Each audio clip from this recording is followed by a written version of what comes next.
Attempt a pen portrait of the office boy. Office boy का चित्रण कीजिए। Office boy के बारे में बताइए। इन द मेकअप डिपार्टमेंट, जो मेकअप डिपार्टमेंट में था, of the Gemini studio, Gemini studio के मेकअप डिपार्टमेंट में काम करता था जो। और या फिर what work did the office boy do, office boy क्या काम करता था in the Gemini studio, Gemini studio में। Why did he join the studios, उसने स्टूडियो ज्वाइन क्यों किया था। वाई वॉज ही डिसअपॉइंटेड, वो निराश क्यों था। The office boy was in fact not a boy, जो ऑफिस बॉय था असल में वो एक बॉय नहीं था, लड़का नहीं था। He was a grown up person, वो एक बड़ा हो चुका आदमी था। He was in his early 40s, वो अपने 40 पार कर चुका था, 40 की उम्र से ऊपर का था। ही हैड जॉइन, वो ज्वाइन कर चुका था the studio with high hopes, बहुत ऊंची उम्मीदों के साथ। ही हैड एक्सपेक्टेड, उसे उम्मीद थी, to be a star actor, a director, a top screen writer और a lyrics writer.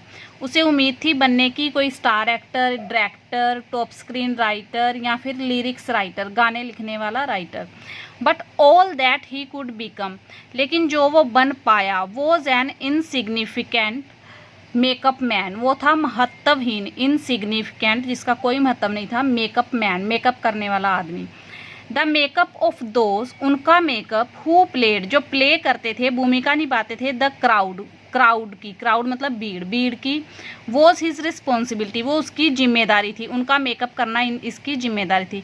It was a very unsatisfying job, यह बहुत ही असंतुष्ट जॉब थी, असंतोषजनक, यानी कि इससे वो सेटिस्फाइड नहीं था। अनदर मैन, दूसरा आदमी, हैड जॉइंड द स्टूडियो, वो भी, उसने भी स्टूडियो ज्वाइन किया था, almost in similar difficult conditions, ऐसी ही मुश्किल परिस्थितियों में। He was not even as literate as this office boy was, वो बल्कि वो इतना पढ़ा लिखा भी नहीं था, इतना लिटरेट भी नहीं था जितना कि ये ऑफिस बॉय था। बट नाउ, लेकिन अब, he had risen to be number 2 in the studio, अब वो स्टूडियो में नंबर 2 हासिल कर चुका था, अब वो स्टूडियो में उसकी जगह 2nd नंबर पे थी। ही वॉज कोठामंगलम सुबू, वो था Kothamangalam Subbu. The office boy directed all his anger against Subbu, जो ऑफिस बॉय था वो अपने एंगर के, अपने सारे गुस्से की दिशा कर देता सुबू की तरफ, सुबू के अगेंस्ट। ही थॉट, उसने सोचा, हिम, उसे, responsible for all his was and troubles, अपनी सारी दुखों और मुसीबतों का के लिए जिम्मेदार।